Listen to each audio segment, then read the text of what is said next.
Okay, this is the Futurism lecture for women in debate. Futurism is just a type of feminist literature. It's another sector of like what we would call like a normal femke, but it's kind of different, and that's what this lecture is about.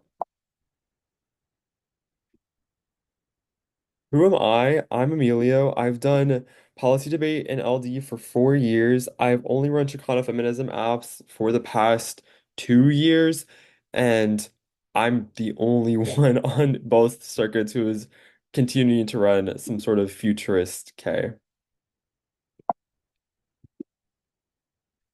This is just the basic understanding of what futurism is talking about. So futurism talks about, first of all, the past, whether that be histories of colonization, slavery, patriarchy, or like queer violence, or just in the past, like the United States federal government and other major actors have been harmful to women and queer people specifically, and that is what futurism calls out.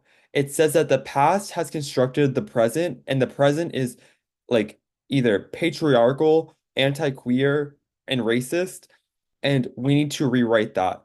In futurism itself, like the method itself, would be advocating for what the future could look like for women of color or queer people of color, etc., about what queer people or like people of color should look to in the future in order to rewrite the past and rewrite the present's attempts at erasure of Black, brown, queer life.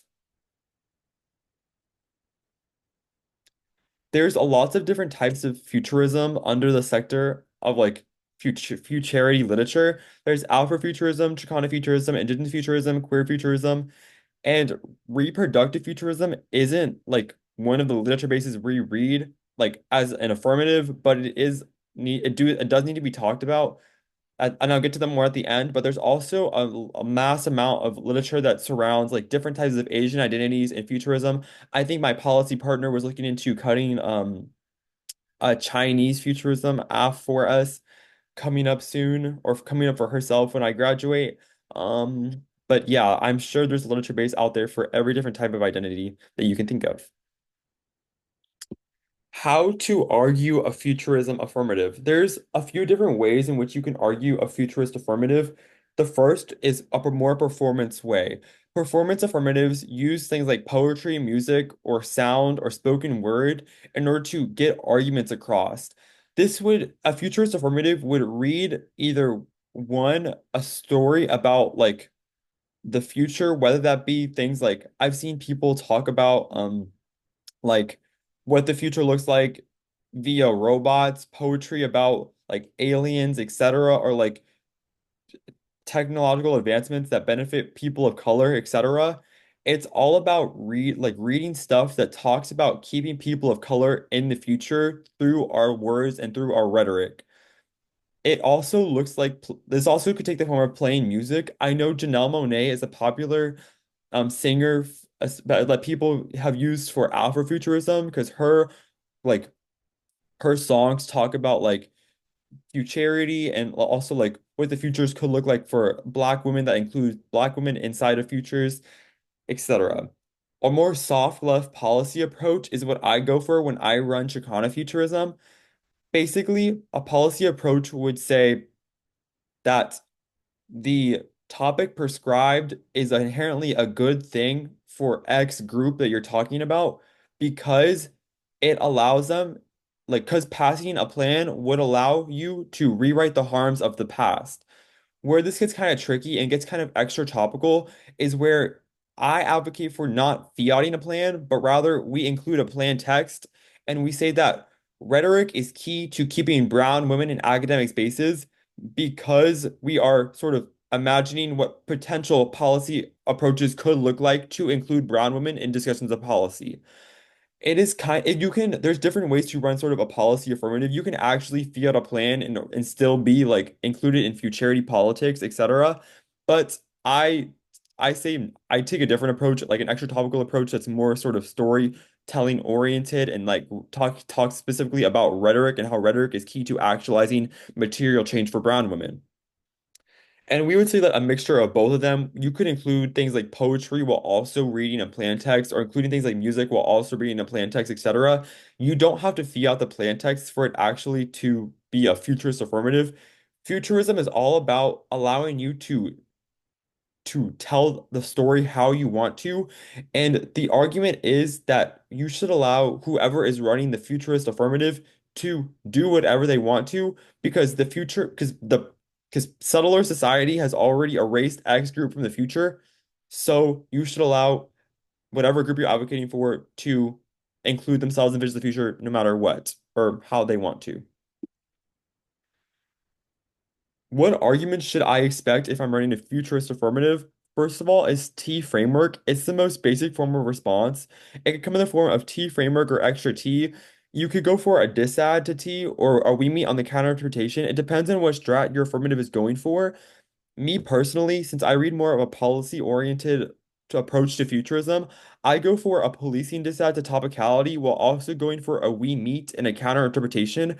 The way I go for a we meet is I say that we still think that the topic is a good idea in itself, but rather we say that we have to talk about brown women and how we can include brown women just into the policy before we can engage in the topic.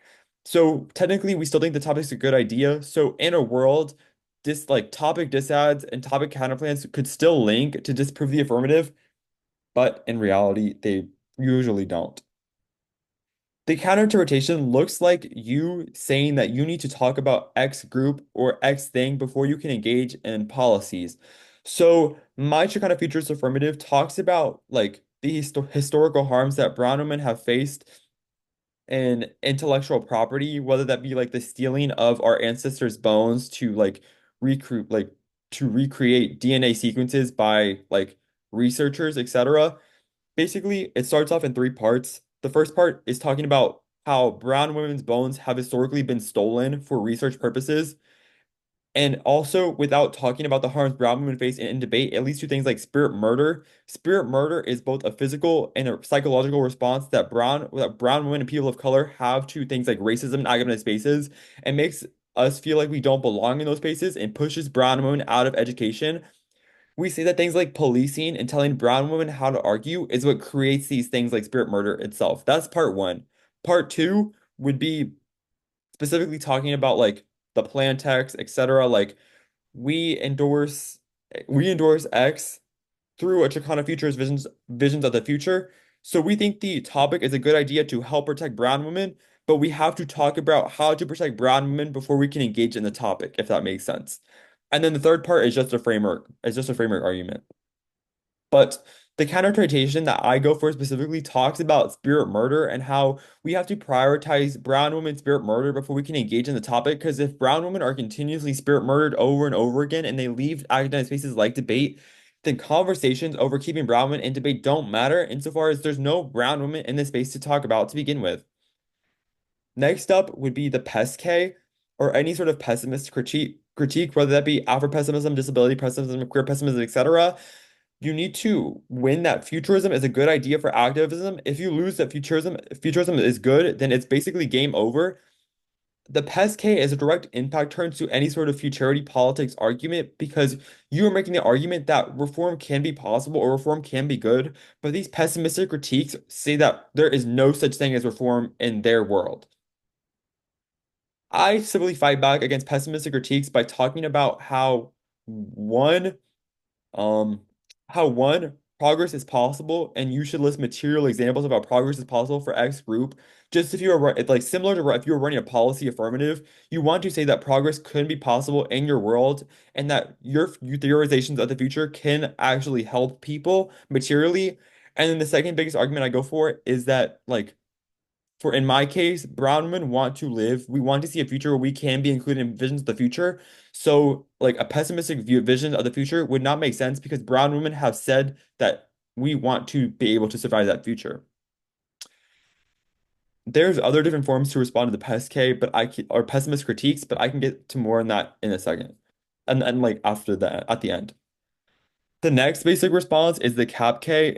I would say next to T framework, you should expect this every round. If you don't have to respond with with futurism, like the futurism literature base to respond to capitalism, even though there is. I like using like sort of feminist literature as a response. So for example, I like my affirmative is talks about Chicanafuturism. So I use Chicanafuturist theorizations to fight back against the Cap K. An example would be how Chicana feminism strengthens anti-capitalist movements. That's an exact card I cut. And second would be how anti-capitalist movements like socialist or communist movements are harmful to brown women and have historically been predatory to brown women by preying on them. So you don't have to use futurism to respond to every sort of like critique ever. You can use the feminist literature base that your futurist theorization is based off of to be able to respond. I think it allows for much more strategic planning, much more strategic affirmative planning because you're not held to the confines of like a specific literature base, but rather any sort of like you can use any sort of response that is under your theorizations of futurism. Like if you're reading like an Afrofuturist affirmative, for example, you could use like feminist black feminist literature to respond to things like the Cap K or T framework or pessimist critiques, etc. It allows for just like you to have a wider literature base to respond to a wider different range of arguments, which makes it responding to arguments easier and makes prep like a way more quicker, in my opinion. The next step is presumption. Like most people would assume that you would run presumption against an affirmative like this because like the argument is that talking about the future doesn't actualize change, but in short, it does, in my opinion. Most futurisms should lose to presumption if evenly debated, unless you have a specific reason that you do not fall to presumption and that you actually can create material change outside of what you were talking about. The question of how do you beat it, we'll answer that now. You have to find a card that specifically talks about how futurity politics can lead to material planning. I have some cards from people that I've coached, I've coached people that, or I've helped people that have created Afrofuturist affirmatives, and they have been able to find cards that talk about how sort of like Afrofuturist theorizations lead to material planning. I have found a similar card that talks about Chicanafuturism, about how brown women have to imagine realities where they can actually survive in before they can engage in politics materially. So it talks about how utopian planning is the first step in political change. There's a bunch of literature bases that basically have this exact same card, just with different authors that I'm sure you can find, and I'd be glad to help you find in the future. It also depends on what type of futurist affirmative you're running for your like futurist affirmative you're going for. Obviously, you would not read like alpha futurism leads to material change if you're running like Chicana futurism or queer futurism, etc. You need to find a specific card that talks about your literature base and how utopian planning from that literature base leads to material change, and how utopian planning has to be a prerequisite to be able to engage in what you're talking about to begin with. You also should be prepared to defend that rep shape reality. If you don't know what rep shape reality, the argument is it's about representations that we represent ourselves with inside debate lead to us becoming either ethical policymakers or bad policymakers or bad people outside of this space.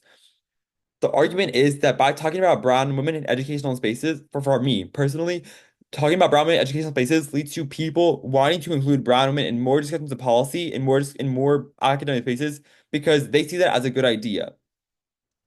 Without defending rep shape reality, you kind of lose some of the offense that you would gain off of like futurism or like understanding like what futurism could do for X group of people because the whole argument is centered around rhetoric and rhetorical counter storytelling.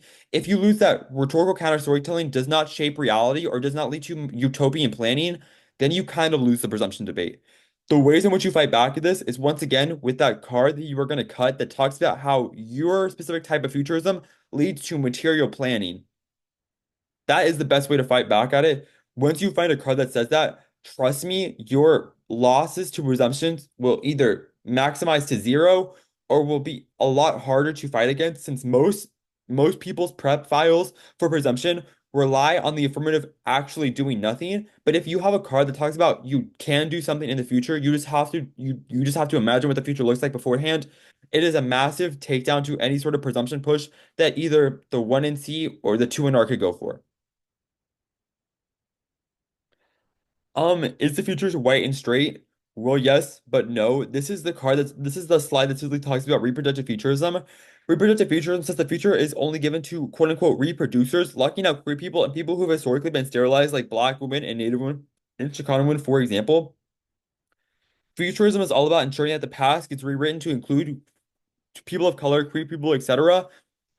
When I talk about reproductive futurism, it's just another sector of like if you want to go into like queer futurism or trans futurism, etc., or some literature base that talks about reproductive futurity, it is important to understand that reproductive futurism is a key point of a bunch of literature bases for futurist understandings because it formats the ways in which normative society views people who don't reproduce or who have historically been forced to not reproduce.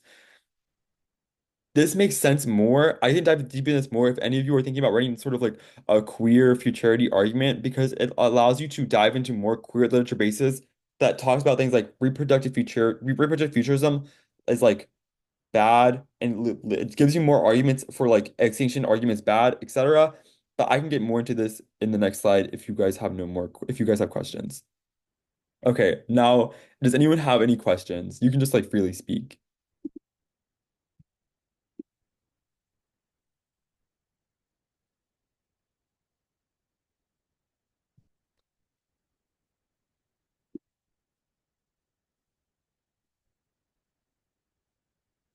Okay.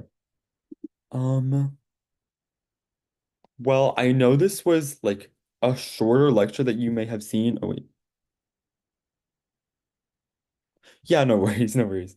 Um, but this was a shorter lecture that like than you may have seen, but just that's because like there's a lot of like this was just a general understanding of what futurism is. I would be glad to help anyone talk more about futurism. If you need an example of a type of affirmative that talks about like a futurist affirmative, I know Clear Springs, e.g., if you're doing in like the LD wiki for 2024, 2025, or Clear Springs GS for the 2024-2025 policy wiki. If you guys have no more questions, thank you so much for coming to the Futurism meeting, and I hope you have a great day.